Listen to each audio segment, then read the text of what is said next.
안녕하세요, 닥터설입니다. 한국을 포함하여 전 세계적으로 사회적 거리두기와 손 씻기, 마스크 착용을 실행하고 있습니다.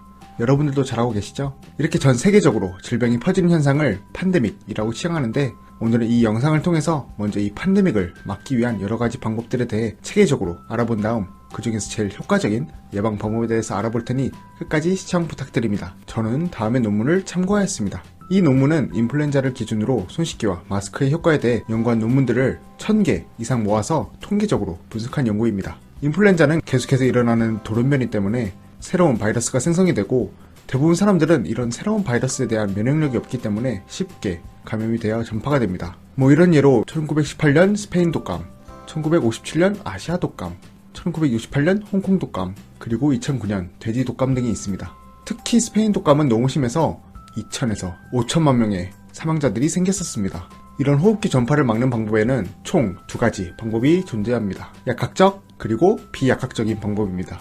약학적 방법은 매우 효과적인데 그 예로 백신이 있을 수 있습니다. 하지만 이런 팬데믹이 생긴 경우 새로운 바이러스 종이기 때문에 백신을 새로 개발해야 되고, 개발하는 시간 때문에 팬데믹 초기에 대개 사용이 불가합니다. 비약학적인 방법에는 사회적 거리두기와 개인 보호 수단이 있습니다. 사회적 거리두기의 예로는 학교를 포함한 단체 행사의 중단, 건강격리 등이 있습니다. 사회적 거리두기의 특징으로는 사람들의 반발이 심할 수 있어서 적용하기 힘든 부분이 있습니다. 개인 보호 수단의 예로는 손 씻기와 마스크 쓰기가 있습니다. 개인 보호 수단의 특징으로는 상대적으로 값이 싼 편이고 실행하기 매우 쉽다는 점입니다.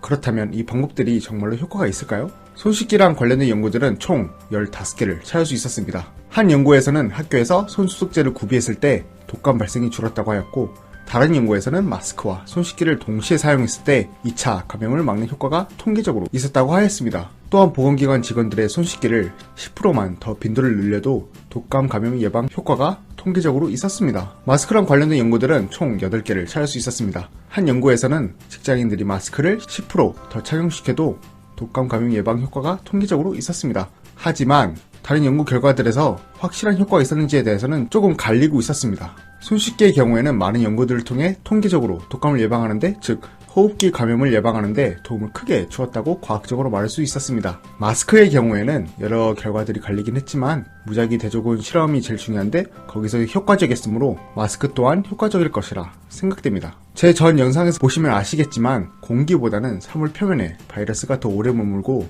오염물질이 계속 손에 묻어나는 것을 씻어주는 것이기 때문에 손 씻기가 상대적으로 더 효과적인 것 같습니다. 여러분들도 그렇고 저도 그렇고 당연히 손 씻기와 마스크 모두 중요하고 둘 다 실행해야 된다고 생각하실 것 같습니다. 이 논문은 어떤 방법이 효과적인지 단순하게 알아본 것이고, 예방할 수 있다면 무엇이든지 하는 것이 절대적으로 맞다고 생각합니다. 그거 외에 번거로울 수 있지만 기침, 재채기 시 옷소매로 막고 사회적 거리두기도 나만이니까 괜찮겠지 라는 생각보다 다 같이 힘을 내서 이 위기를 이겨냈으면 좋겠습니다. 여기까지 시청해주셔서 감사합니다.